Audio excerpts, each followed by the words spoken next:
The hauntings can be traced to the year 1692 when the village at the foot of Gallows Hill was only 7 years old. In that year, the hill was actually called Daisy Fields Hill because each summer its gentle slopes were covered in an amazing array of daisies. These daisies surrounded the only house on the hill which belonged to local magistrate Reginald Ravenscroft.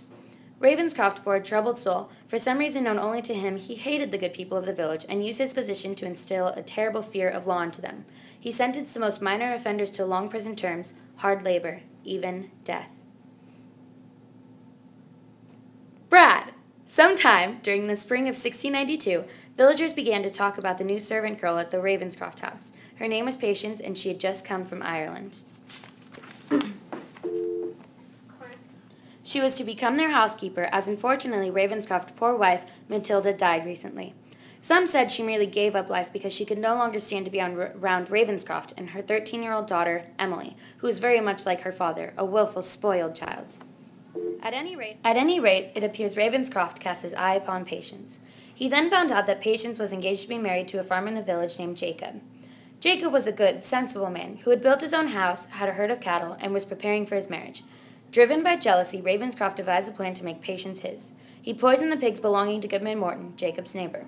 No cause for the pig's death could be determined easily, for in those days, science could not determine such things. He then promised Emily anything she wanted if she would accuse Jacob of being a witch. Since Emily wanted a golden hair clip that cost a king's ransom, she threw herself into convulsions and swore she had been bewitched by Jacob. She also swore she saw him cast a spell on the pigs, so they died. Jacob was brought up on charges of witchcraft and imprisoned. Ravenscroft told Patience that he would free Jacob if she would marry him. If she refused, Ravenscroft would condemn Jacob to the gallows. Patience was torn. Should she save her lover but cast her life away in the process, or allow him to die in order to save herself? There was only one answer for a woman truly in love. She agreed to Ravenscroft's plan. She agreed to Ravenscroft's plan and married him the next day. Immediately after the wedding, Emily and Ravenscroft took Patience outside for what they said was a wedding surprise. Patience was horrified to see a huge crowd gathered behind the house. A gallows had been built. She saw Jacob tied and gagged. She called to him as his eyes pleaded with her. She grabbed Ravenscroft and reminded him of his promise, but he only laughed. She begged Emily for help, but the girl echoed her father's glee. The executioner dragged Jacob up the first step as the crowd cheered, then the second step and the third and fourth. The crowd cheered louder. On the fifth step, Patience broke from Ravenscroft and ran to the gallows. "Free him!" she shouted, but the executioner dragged him to the sixth and seventh step. Patience ran back to her new husband and threw herself at his feet. Jacob was now dragged to the eighth step. "I beg of you, husband, this man has done nothing wrong." But Ravenscroft laughed, and Jacob ascended the ninth and 10th steps.